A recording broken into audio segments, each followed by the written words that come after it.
chercheur algérien établi en France Ali Benzade a réagi, dimanche 16 août, à l'emprisonnement de Khaled Drareni dans une longue contribution sur son compte Facebook.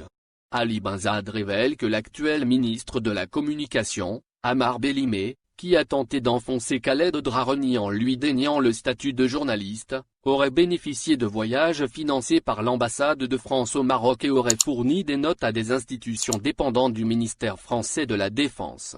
Ainsi, le ministre, qui accuse le journaliste de rouler pour des officines étrangères, se retrouve accusé d'avoir bénéficié lui-même d'avantages d'ambassades étrangères. Ali Benzade explique d'emblée que, par souci d'efficacité, j'ai raccourci ma publication initiale à la seule question de l'accusation contre Drareni d'atteinte à la sécurité nationale et au sous-entendu d'intelligence avec une puissance étrangère, en l'occurrence la France, avec comme seul argument ses rapports avec Reporters sans frontières et SOS Racisme et son invitation par cette dernière avec un billet d'avion par le biais de l'ambassade de France. Le chercheur explique que le poids des sociétés civiles dans les pays démocratiques pèse sur les choix des gouvernants de leur pays. Elles envoient au chapitre et bénéficient de subventions quand bien même elles peuvent être extrêmement critiques. Il ajoute, c'est à ce titre que, de la même façon qu'elles le font sur leur sol national, elles peuvent prétendre, en toute indépendance, à solliciter les ressources des ambassades de leur pays dont une partie est dédiée à cela.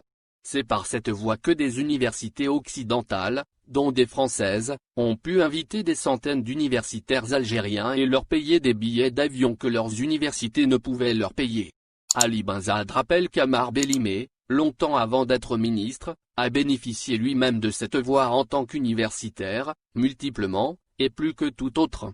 Il indique que l'actuel ministre de la Communication a bénéficié d'au moins 4 billets d'avion de l'ambassade de France au Maroc et probablement plus sans compter des billets de l'ambassade de France en Algérie. Je le sais parce que j'ai été chercheur en délégation CNRS au centre Jacques Berck qui lui a permis de bénéficier de ces billets qui sont documentés. Le chercheur, qui a fait le parallèle avec le billet d'avion dont a bénéficié Khaled Drareni et dont la justice l'accuse, ajoute, je ne lui en fais pas grief. Mais pourquoi un billet d'avion fait de Khaled Drareni à un espion à la solde de la France et qu'une dizaine de billets délivrés par les ambassades françaises à M. Bellimé en font un patriote soucieux de l'intérêt national algérien? Pourquoi ce qui est halal pour lui est haram pour Khaled Drareni? Ali Benzade affirme que le ministre de la Communication a tissé des liens et collaboré avec des institutions militaires françaises et produit pour elles des notes longtemps avant même d'avoir pensé un jour être ministre. Il précise que les questions de guerre et de paix sont trop sérieuses pour les laisser aux seuls militaires et diplomates. En Europe, à la demande des sociétés, les institutions militaires se sont ouvertes au débat avec les universitaires dont beaucoup croient, à juste titre, en la vertu du dialogue et de l'éclairage des militaires sur les enjeux des conflits. Le chercheur explique que dans sa démarche, il n'est nullement question de faire des reproches à Ammar Bellimé. Il écrit, je ne ferai donc pas grief à M. Bellimé d'avoir produit des notes stratégiques sur l'Algérie pour des institutions liées au ministère de la Défense française. Je ne crois pas qu'il ait pu ainsi menacer les intérêts de l'Algérie.